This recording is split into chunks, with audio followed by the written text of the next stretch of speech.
said, I'm shot, call 911. We only thought it was somewhere on her hand maybe. But after looking further, she passed out on the floor. And then after looking further, we noticed that there was another gunshot wound. LaWanda Rusk, a grandparent of two boys who attends Richneck, came to the school early to pick up her first grader and kindergartner. But little did she know, just moments later, a 6-year-old would gun down a teacher. Myself and the receptionist stayed pretty much mostly to her side because we know the administrators had to do what they needed to do to make sure all of the children were safe. Did you help give Abby CPR? I didn't do CPR, but yes, I did help put pressure on her wounds. Yes, I was there. This all happening in the school office before first responders were able to get to Zwerner. I didn't know what to do. I'm not a med. I didn't know what to do, but I just instinct.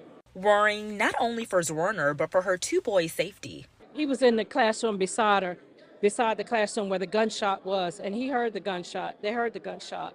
Some kids were crying. Did Friday's shooting lead you to today's Stop the Violence rally? Yes, it did. Yes, it did. Concerned residents, community activists, and city leaders voiced concerns at the second annual Stop the Violence rally as the school shooting pains the community.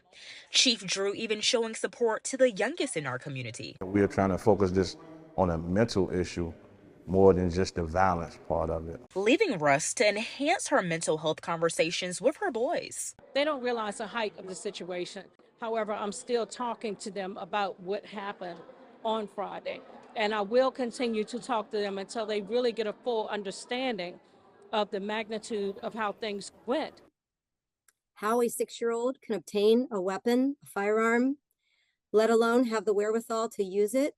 Joy McManus is a mother and teacher who is still wrapping her head around this tragic situation. This one in particular just feels so close to home and feels so hard to understand that we're now getting to the fact that our youngest of our students are involved with gun violence. Friday, the unimaginable happened at Richneck Elementary School, where, according to police, a 6-year-old student shot Abby Zwerner, a teacher at the school. The student is in custody, and earlier this afternoon, we learned from police that Zwerner is now in stable condition as she struggles to survive her life-threatening injuries. This situation is now prompting mental health experts to weigh in on the psychological impacts the shooting may have on students and staff. School-age children, especially so young, they process trauma differently than adults. They are grieving in a sense because the normalcy of their experiences has now changed. Is a 6-year-old even able to comprehend the severity of this shooting? I would say, and this is without meeting the child, I would have a very hard time as a professional thinking and that this child could truly process the gravity of their actions.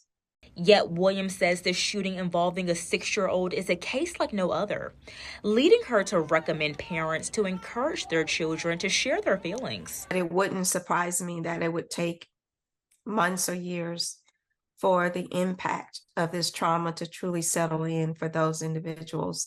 She also says parents should have a conversation at home about gun violence to help them process what they experienced. Yes, because we make assumptions that our children are innocent and they don't know.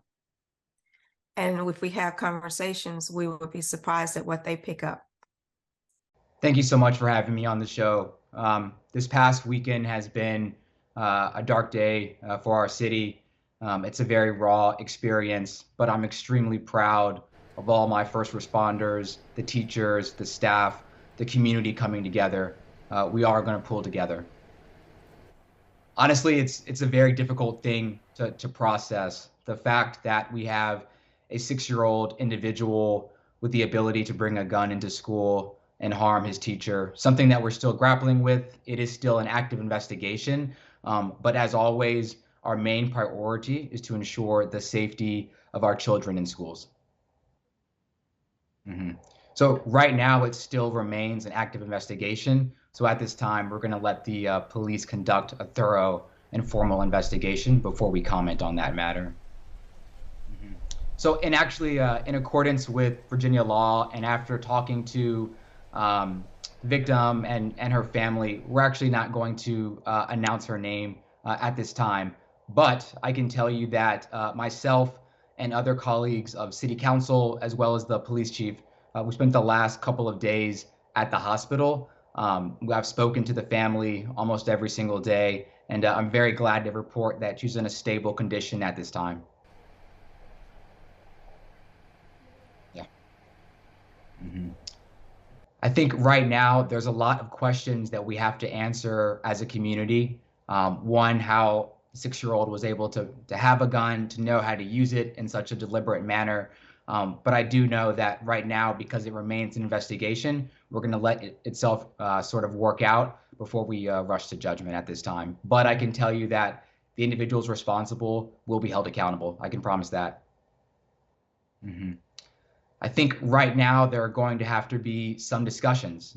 After the investigation is concluded, I do know that myself, members of council, school board, along with the superintendent, are going to review our current security protocols and policies, a combination of SROs, police officers in the school, as possible metal detectors. There's a lot of things that we can look at when we review our policy, but first we want to take and ensure that the police have time for a formal and thorough investigation.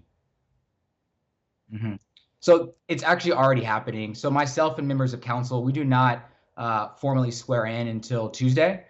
This is essentially week 0 for us. We're going to swear in on Tuesday, and there's going to be a lot of discussion concurrent to the police investigation. But I do want to give my chief of police time to do an investigation before we start to piecemeal do security. Newport News Public Schools has about 26,000 students, just under 40 schools. I want to make sure that we do things correctly in a refined manner, because it is going to affect a lot of children. Well, first, before I start off, I just want to say prayers and healing to Miss Abby and the child, Richneck Elementary School, the city, and our community.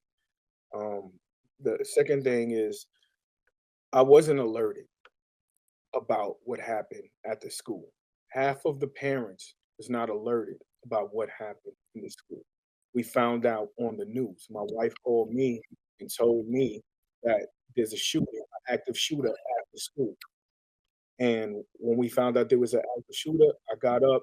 There was police helicopters everywhere outside. Traffic was jammed up. So the mission to get to the school somewhat was impossible until we got there. Then it was a 2-mile radius cordon off of parked cars and people running, trying to actually get to the scene. Once we got to the scene at Hope Church, that's where the cops met us, and they were trying to defuse the situation, because that's when we, in the crowd, and the cops were telling us that there was a shooter that was a child and a teacher that was shot. That's how we found out. And the worst part about this is that the school usually sends out a text message, as well as the city. I have 3 text messages from the cities. They have a code for every city that sends out the messages. There was one that was sent out. It was sent out on. Go ahead, I'm listening. On the 1st, the 7th, and the 8th. The incident. It happens because this is how I feel. And as a prior military veteran, I kind of understand this because I had to do this with my soldiers. It's called grouping. And when we miss the group and we miss the target, we missed what we're supposed to do. Number one, the call to the parents. We missed that grouping. So half of these parents are confused, and when we get there, we're already riled up because we don't understand. Number 2, the security measures. They said that they don't have metal detectors in the front of the school. I walk my son to school and pick him up every single day. There's only one person outside, but they also have road guards and stuff like that to get the kids into school. There are no metal detectors into that school. There's only one metal detector, and that's inside of the library. We don't have a precise guideline of clear backpacks that could possibly have helped this, as well as security with wands to get each child through properly. In an article yesterday, it was released, and they said that they have security measures inside of the facility, and kids are